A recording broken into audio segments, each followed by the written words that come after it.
जिस तरीके से बाबा साहब भीमराव अम्बेडकर ने संविधान में हमारे SC ST भाई के लिए आरक्षण का व्यवस्था की गई थी, जैसे हमारा दलित भाई जीवन में उत्थान हुआ, उसी तरीके से आने वाला समय में अति पिछड़ा समाज का जीवन में उत्थान होगा। अति पिछड़ा समाज जो 36% से ज्यादा है, ये कहा जाए कि बिहार की आबादी का सबसे बड़ा हिस्सा है। अगर OBC को मिला दिया जाए तो 63%। लेकिन भूमिहीनता के मामले में, आवासहीनता के मामले में, न्यायपालिका, कार्यपालिका और विधायिका में मैंने कहा जाए कि हिस्सेदारी के मामले में हम लोग 0 हैं। साथियों, हम जानते हैं कि बिहार में जो अति पिछड़ा वर्ग है वो एक लंबे समय से उत्पीड़न का, उपेक्षा का, जुल्म का शिकार होता रहा है। हत्याएं, लूटपाट, डकैती, बलात्कार और तमाम तरह के अत्याचार से अति पिछड़ा वर्ग लंबे समय से गुजरता रहा है। अति पिछड़ा वर्ग के इन समस्याओं को गंभीरता से लेते हुए महागठबंधन का हमारा जो शीर्ष नेतृत्व आपके सामने बैठा हुआ है, इन्होंने इसका अध्ययन किया और सैकड़ों जो अति पिछड़ा वर्ग के लिए काम करने वाले सामाजिक संगठन हैं उनसे विचार विमर्श किया, परामर्श किया और उसके बाद आज एक ऐतिहासिक दस्तावेज वो रिलीज होने जा रहा है, जो मैं समझता हूं कि बिहार में अति पिछड़ा वर्ग के जीवन में आमूल चूल क्रांतिकारी परिवर्तन लाएगा। ये ऐतिहासिक दस्तावेज जिसको आप लोगों ने, जो सोशल एक्टिविस्ट हैं, आप लोगों ने बनाया है, ये दस्तावेज सामाजिक न्याय की यात्रा में एक मील का पत्थर साबित होगा।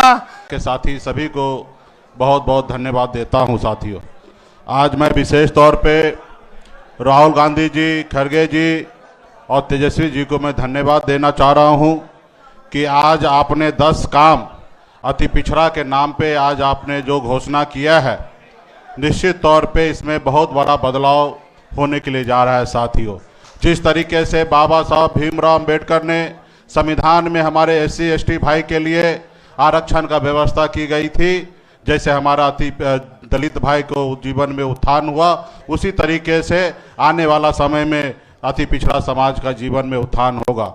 जिस तरीके से कर्पूरी ठाकुर जी ने अति पिछड़ा को आरक्षण देकर, अगर आज बिहार में खास करके गरीब अति पिछड़ा का बेटा अगर सरकारी नौकरी में, टीचर में है, तो ये कर्पूरी ठाकुर जी का देन है। अगर आज OBC अगर देश में अगर सर उठा के जी रहे हैं तो ये मंडल कमीशन लागू हुआ, इसके वजह से है। साथियों, उसी तरीके से आज बिहार के लिए बहुत बड़ा दिन है। अगर हमारी सरकार बनती है और अगर 10 काम अगर हम ईमानदारी से अगर जमीन पर अगर उतारने का काम करेंगे तो निश्चित तौर पे अति पिछड़ा समाज का जीवन स्तर सही होगा। साथियों, उसके साथ साथ आप सबको पता है कि मैं स्वयं एक अति पिछड़ा का बेटा हूं और इस बार तो हमने अपने पार्टी में भी हमने घोषणा कर रखा है, हम अपनी पार्टी में भी आरक्षण देने का निर्णय लिया है कि हमारी पार्टी में हमारे पास जितने भी सीट होंगे उसमें अगर बिहार में अति पिछड़ा का 37% आबादी है तो 37% टिकट बांटने का काम भी हम करेंगे। और हम चाहेंगे कि हमारे गठबंधन के साथी निश्चित तौर पे सामाजिक न्याय के साथ साथ, आर्थिक न्याय के साथ साथ हमारे समाज को जनप्रतिनिधि का भागीदारी भी हम लोग आने वाले समय में हमारे गठबंधन के साथी सब मिलकर हम लोग देने का काम करेंगे। मेरी एक दुकान है मिठाई की, गांव में, गांव हुआ मेरा पौना। मैं कानू हलवाई समाज से आता हूं और मैं पढ़ लिख करके इंजीनियर बनना चाहता था। दुकान पर सुबह सुबह 1980 में एक दरोगा साहब आए, वहाँ उनसे हमने चाय का पैसा मांग दिया, मिठाई का पैसा मांग दिया और कहा कि तुमको बताएंगे, और झूठे केस में 302 के केस में फंसा करके जेल भिजवा दिया। मैं इंजीनियरिंग की तैयारी कर रहा था। तो उस काल में जो दलित अति पिछड़ों की स्थिति थी समाज में, दादा बाबू लोगों के सामने खाट पर बैठने का अधिकार नहीं था, चुनाव में वोट डालने का अधिकार नहीं था, दिन भर खटने के बाद मजदूरी मांगने का अधिकार नहीं था। उन चीज़ों को हमने झेला है। इसलिए मैं बहुत जान करके खुश हुआ कि चलिए भाई, अति पिछड़ा समाज जो 36% से ज़्यादा है, ये कहा जाए कि बिहार की आबादी का सबसे बड़ा हिस्सा है। अगर ओबीसी को मिला दिया जाए तो 63%।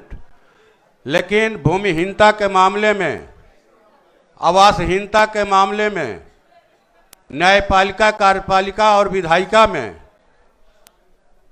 मैंने कहा जाए कि हिस्सेदारी के मामले में हम लोग जीरो हैं। जो हालत समाज में अभी दलितों की है, हम समझते हैं कि कमोबेशी स्थिति हमारी है, यही स्थिति है। एक फर्क तो जरूर देखते हैं कि जो दलित समाज है वो कमोबेश संगठित हो रहे हैं और हो करके अपने हक अधिकार के लिए लड़ रहे हैं। मैं समझता हूं कि ये अति पिछड़ा समाज कई भागों में बटा हुआ है, उसे हकीकत से वाकिफ कराना होगा जो इस संकल्प में दिया गया है कि 20 वर्षों में माननीय नीतीश कुमार की सरकार ने उन्हें क्या दिया। हम इसकी शुरुआत किए थे, लेकिन 17 महीने में ही हमारी सरकार गिरा दी गई। एक अस्थाई सरकार बनाए, महागठबंधन की सरकार, और इस बात की गारंटी करे कि हमें भी, हम जो भूमिहीन गरीब किसान हैं, जो बटाईदार किसान हैं, छोटे मझोले व्यवसायी, फुटपाथी दुकानदार हैं, रिक्शा, टमटम, टेम्पू चलाने वाले लोग हैं, सब इसी समाज से आते हैं, इसी समाज से, और ये बड़ा हिस्सा है। अगर ये जाग जाए तो मैं समझता हूँ, संगठित कर ले हम लोग, तो बिहार में फिर कहा जाए कि भूमिहीन गरीब किसानों का, छात्र युवाओं का राज बनने से कहीं नहीं रोक सकता है, कोई नहीं रोक सकता है। और इस बात लोग जाग रहे हैं, और इसका नज़ारा शाहाबाद ने देखा। शाहाबाद की चारों सीटों पर इंडिया गठबंधन ने परचम लहराया, अपनी जीत दर्ज कराई। और इस बार इस मंच से मैं ये कहना चाहता हूं कि न सिर्फ शाहाबाद बल्कि मध्य बिहार की जो 8 जिले हैं, उन तमाम जिलों में हम लोग घूम घूम कर अति पिछड़ा समाज को दलितों के साथ एकजुट करेंगे, भूमिहीन गरीब किसानों के साथ एकजुट करेंगे और भाजपा का सुपड़ा साफ कर देंगे। मैंने भाकपा माले की ओर से कॉमरेड दीपांकर भट्टाचार्य ने मुझे यहाँ भेजा है। मैं इस संकल्प, अति पिछड़ा न्याय संकल्प का समर्थन करता हूँ और इसका गांव-गांव में प्रचार करूंगा।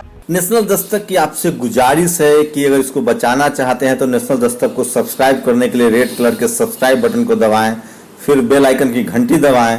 नेशनल दस्तक को बचाने के लिए बहुत जरूरी है कि हर खबर को शेयर करें, लाइक करें, कमेंट जरूर करें।